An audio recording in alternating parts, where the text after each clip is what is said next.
Good evening and welcome to Give Me a Break. I'm Jonathan Carmody. Last season we told you about Sheriff Mike Chitwood's explanation of why he wants to arrest kids for making school threats. We've heard him in his news conference saying that both parents and the kids are going to be walked down to the police station. And if you have not tuned in this broadcast, you know, this is what Mike Chitwood said. If you find, he's going after not just the kids, but the parents. You got to go after the parents. We've heard him say this many times in an interview, you know. In the state of Florida, it is a crime, and you can't be charged for that. Now there's another 10-year-old boy in Volusia County, Florida, which you're about to see. The sheriff was not kidding or joking around when it comes to this. Take a look. It's a shocking image. A 10-year-old boy is led out of a police car in handcuffs. He's taken down this walkway. Then, in ankle shackles, he's placed in a holding cell. The sheriff says the student was arrested after making a threat that he'd bring a gun to school. Then he left a list of people who I'm gonna kill in a desk. The sheriff posted the video on Instagram. Because he's a minor, we're not showing the boy's face, but Sheriff Mike Chitwood of Volusia County, Florida, is posting the video on social media without any blur, as he's done in the past with other minors. Since parents, you don't want to raise your kids, I'm going to start raising them. Every time we make an arrest, your kid's photo is going to be put out there. And if I could do it, I'm going to perp walk your kid. Putting a little boy on that has over, I think at this point, 9 million views, and parading him like he's some type of criminal or animal is completely wrong. The sheriff says his policy is in response to a wave of bogus school threats that waste his department's resources. The policy has both supporters and detractors. Not appropriate, period, goes this comment. Way to go, Sheriff Chitwood, says another. It's very controversial, and I think for a good reason. We spoke to lawyer Rachel Juarez, who's a judge on TV's Hot Bench. I'm not in favor of what he's doing. To publicize information about them that's going to live on the internet forever, particularly when they've just been accused of something, I think poses a real significant problem. Sheriff Chitwood says the boy told deputies he didn't mean the threats, and according to his parents, he didn't have access to guns. But the sheriff says that doesn't change the consequences of his actions.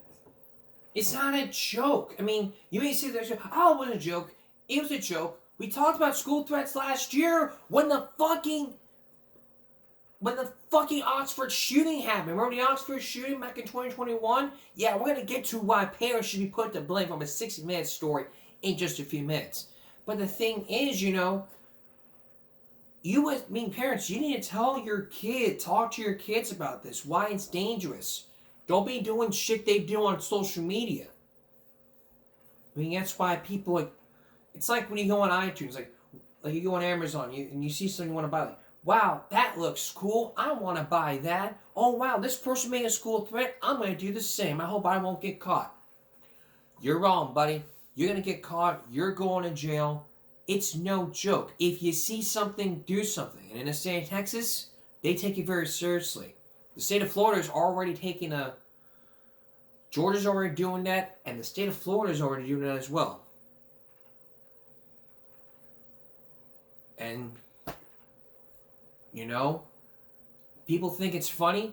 Like Sheriff Chitwood says, go talk to the families of those who have lost a loved one in a school shooting and see how funny it is. It's not funny. Scare the child straight. Like, look in the eyes of the parents of a child who lost. Look in the eyes of the parents who lost their child in a school shooting and see it was funny then. You'll laugh and cry. It won't be funny. You'll be sitting there holding cell looking the parents right now and saying, that's what you get, sucker. That's what you get, motherfucker. You think this is a joke? Well, I'm laughing now, you motherfucker. Motherfucker. That's what you get, motherfucker. You threaten my boys? Well, motherfucker, fuck you, motherfucker. You know what's even better? Lane, you got dishes? Because this 10-year-old's gonna wash some dishes for his community service. Gracie, get the kitchen messy. Elizabeth, get the broom ready. Get the mop ready. This 10-year-old's got a kitchen to clean.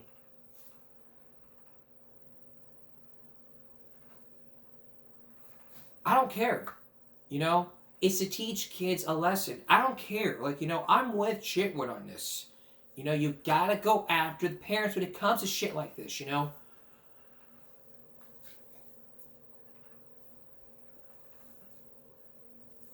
You know, scare the child straight. I mean, remember there was a Scare Straight program back then? If there was a Scare Straight program here, it would be for these kids looking in the eyes of a school shooter's parent and say, "This is what happened," and then they'd be Scare Straight saying, "I better not do this again." Well, I hope this doesn't happen again. This is the only time it happened. A 10-year-old. These are 2 Volusia County kids who were arrested. And no way Sheriff Chitwood back in now are making any changes of this. So, now we got the message. Up next, up next, we're going to show you some drones that can stop a school shooter in seconds. But are these drones really workable when it comes to school shootings? Can these really help out these school shootings? And later on, Sharon Alfonsi with a story and a question in mind. Who's responsible for when it comes to school shootings? Is it both the kid and the parents, or just the parents? Please stay with us. Is there any way to prevent any school shootings from happening besides police officers? Well, the answer could be yes, there could be. Imagine as a police officer that you come up with imagine somebody came up with an idea to have a drone stop a school shooter. Some officers may, one time may think that's a great idea, while the others say that's not a good idea. Well, fasten your seatbelts, because tonight we're going to take you to a school that's doing a test all about these drones that are stopping the school shooter. But can it be enough to prevent all these school shootings that are happening in every state? Here's Steve Fabian. Why are these tactical drones buzzing through a school at 50 miles an hour? They're on a manhunt. Their target, an active shooter. But thankfully, this is just a demonstration for a new defense system called Campus Guardian Angel. At Campus Guardian Angel, we're using drones with less lethal effects to stop kids getting killed by active shooters in schools.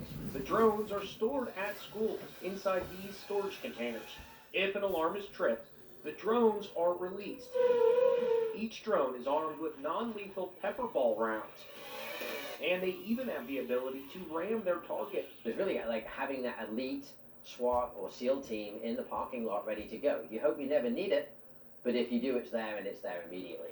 They're all controlled remotely, here by a team of crack drone pilots, many of them ex-military. They're based at the company's headquarters in Austin. In an active shooter situation, time is critical, and most of the shooting happens in the first 120 seconds.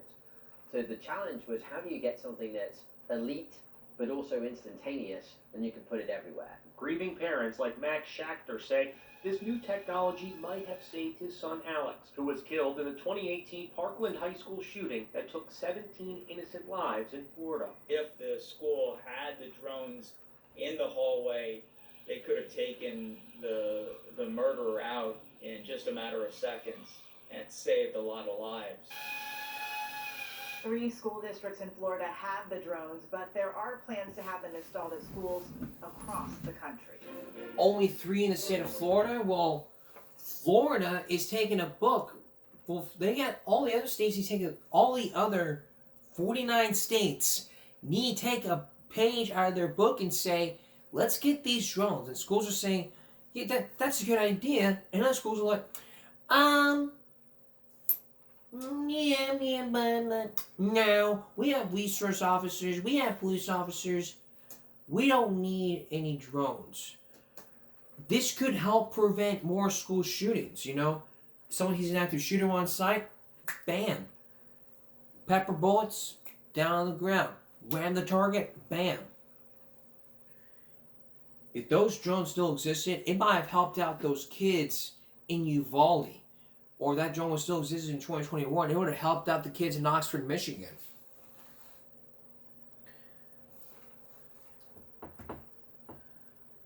This is what needs to happen here. You know, we need to prevent this from ever happening again.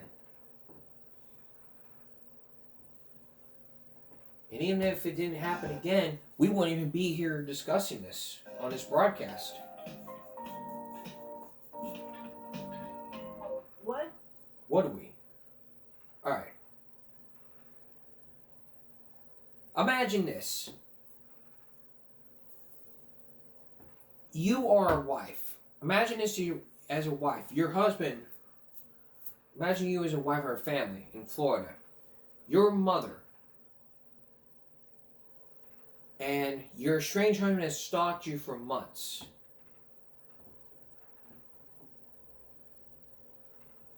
And then you call the cops saying that you're being stalked by your husband.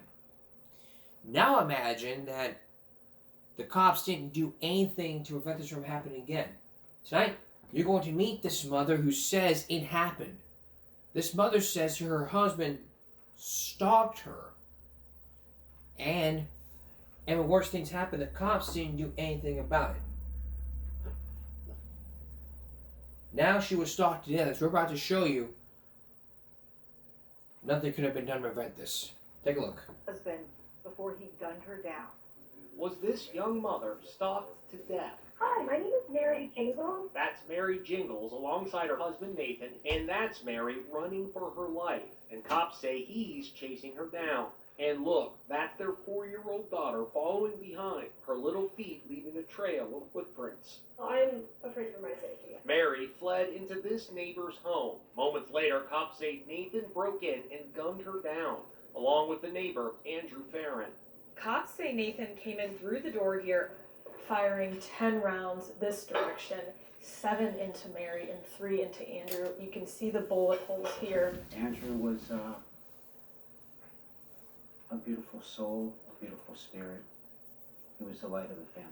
He made my life better, and I miss him a lot. Andrew's uncles, John and George David, say his death has turned them into advocates for stronger domestic violence laws. We were caught in domestic violence that we had nothing to do with. And we rushed here to see the giant police presence in the neighborhood.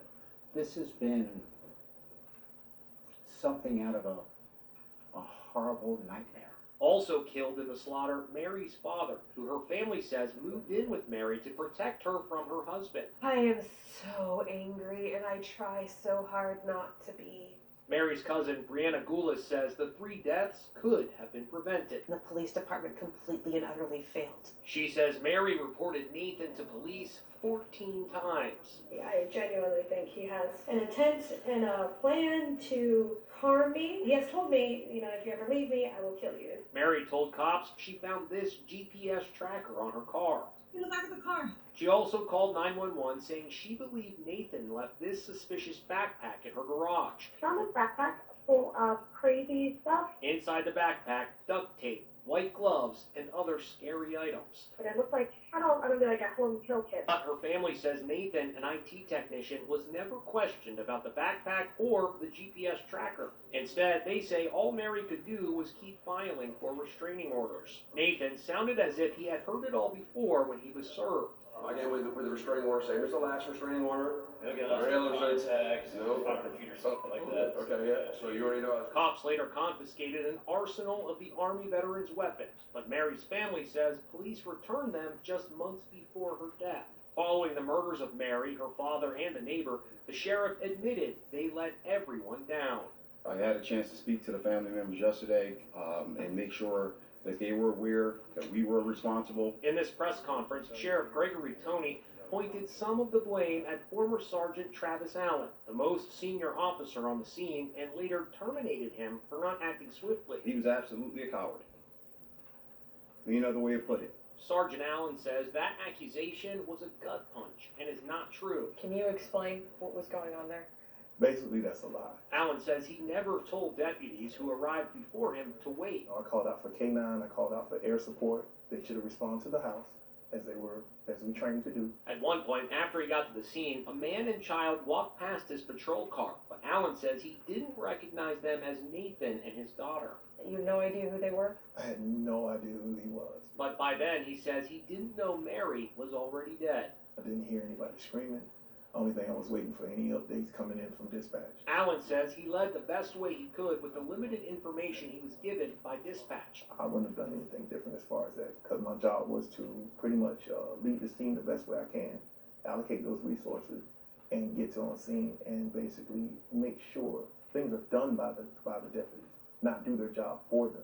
We need to take stalking cases way more seriously, and that should have happened for her. Experts say stalking should be considered a red flag for deadly violence. Stalking is a huge indication by a batterer that it's going to escalate. It's a way for them to keep control, even as much as, watching you from a distance. They may not say anything to you, but they want you to know that they're the person that's always going to be in control of the relationship. And it makes victims feel powerless. My cousin did everything right, and it cost 3 lives. Nathan Jingles has pleaded not guilty to the triple homicide and remains behind bars awaiting trial. Prosecutors are seeking the death penalty. And the death penalty will be seeked. We'll let you know what happens on a future broadcast. So who should be responsible for all the school shootings that happen? Should it be the kid, the parents, or just the parents? Next, we're going back to Oxford, Michigan, to where the search for answers and the answer to the most obvious question: who do we blame for all these school shootings? A 60 Minutes report from last week would help answer that question. Stay with us. Throughout these last segments, we've been focusing in on a threat about school shootings. We focus in on, whether or not parents should be held accountable. So this is the question: can we break this cycle of school shootings? The answer is yes. That's the first question. And now the second question is, who should be held responsible for this? Should it be the gunman and the parents, or just the parents who ignore the red flags? I think the answer is both A and B, and I'll explain to you why. Because the person who shot the school needed help, and the parents are the ones who ignored the warning signs and ignored the red flags when it came to stuff like this. So first we had Columbine, then we had first Columbine, then Jonesboro, Arkansas, then we had Virginia Tech, then we had Parkland, Sandy Hook, Uvalde, Oxford, and a school shooting in Georgia happened in 2024. So there is ways to break this cycle, but lawmakers are doing very little when it comes to stuff like this. Tonight, we visit to the school in Oxford, Michigan. It's not the first time this happened. It wasn't just in Michigan, it was also in Georgia. Is there any other way to break this cycle of school shootings? Here's Sharon Alfont. And if you saw the 60 Minutes report last week and were shaking your head, you might as well see this again. And you may be shaking your head as well and have some mixed opinions about this. And we're going to have her give me my feedback after the story. Here's Sharon Alfonsi. I tried everything for my stubborn dandruff, and then I found Nizoral. It works differently to get to the root cause of dandruff. Its active ingredient is And it was preventable, so we'll keep looking at. Well, there's more to the story when we return. Stay with us. Return to our story. You've heard people say that more need to get done to prevent all these school shootings from happening. You've heard the case of Ethan Crumley. Now, is there any more that can be done to break this cycle? Once again, so what do you think? I want to hear what you had to say. So, here's a question for you, which I'm going to post on our community. I'm going to post on the community page, and which I'm going to post on the community page because this has to be heard.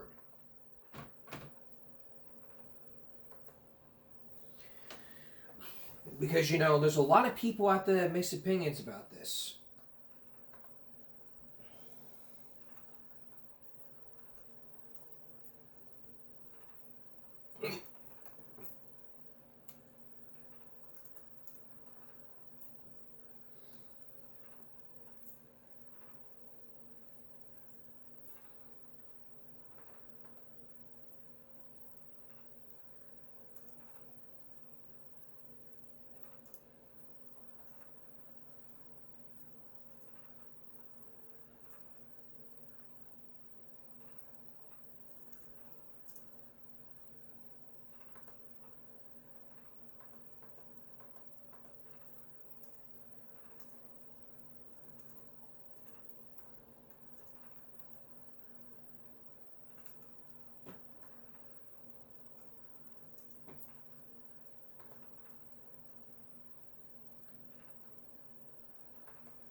So, we have our poll out.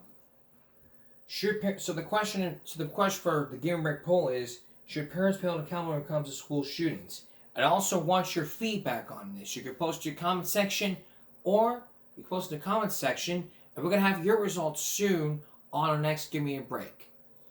I'll have a final thought about this when we come back. Stay with us. I'll tell you what. You know, our heart bleeds through those in Oxford as well as all those in Uvalde. When something like this happens, you know, what we have to do is make sure that this doesn't happen again. And yet, when people say it won't happen again, it's bound to happen again. You know, the time for excuses, it's over. No more excuses, no more, well, I have mental health issues, I'm being bullied, or I'm being bullied in school, or I was just joking around. The time for joking around is over. Kids and guns and kids don't mix. And like Sheriff Chitwood said, go talk to the families of those who lost a loved one in a school shooting. See how funny it is, you know? And I'm glad that these parents are being sentenced to 10 years in prison without parole. Even though they're saying, we would never do this, you know? You did it. They did it. They bought them the gun. They failed to lock it. They failed their son. And as a compassionate society, we have to make sure that this does not happen to any person ever again. Nothing should be done to prevent this from ever happening again. And if it did, we wouldn't be talking about this. If we were to live in a world today where there would be no school shootings, then we'd be making schools a lot safer for everyone to get their education, you know? You're not getting education if you're out making threats. You know, you're wasting police resources and you're wasting school time, you know? I get nobody wants to go to class anymore because, you know, they're tired of the teachers. But, you know, it's part of life. How are you going to get an education how are you going to get a good job in the future if you don't have a high school diploma? How are you going to get a good job in the future if you don't have a college degree? How are you going to go to college if you can't complete high school? I mean, there's one employee, there's a manager that I know who works where I work at. She went to go get her GED.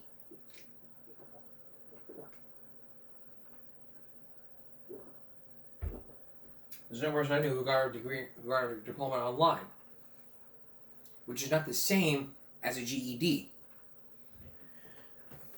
You know, many kids don't want to go to school. They just want to go stay home, play, and get GED. You know.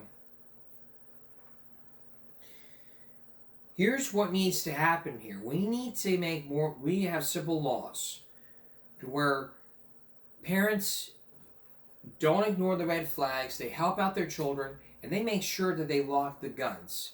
We need to prevent those smart guns that are happening. And if without those smart guns, we wouldn't know whether or not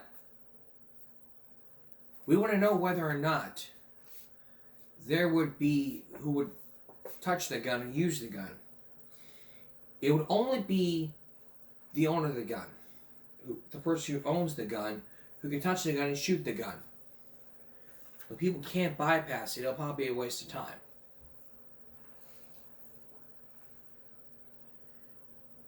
So our poll is out.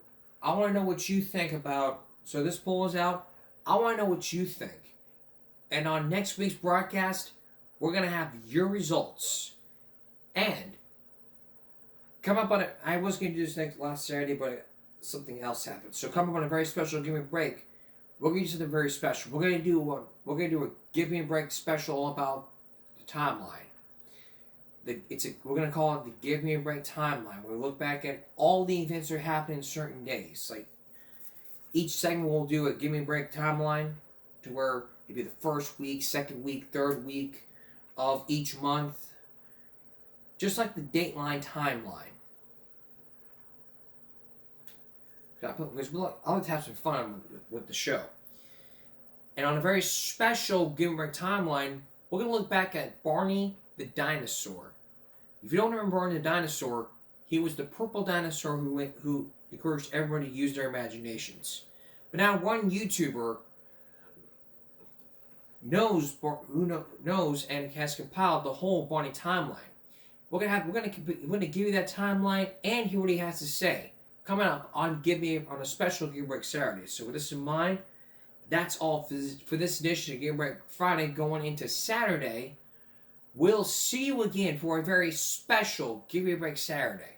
For all of us here at YouTube, give me a break. Stop bullying. Speak up. Concentration, not strength. No jaywalking.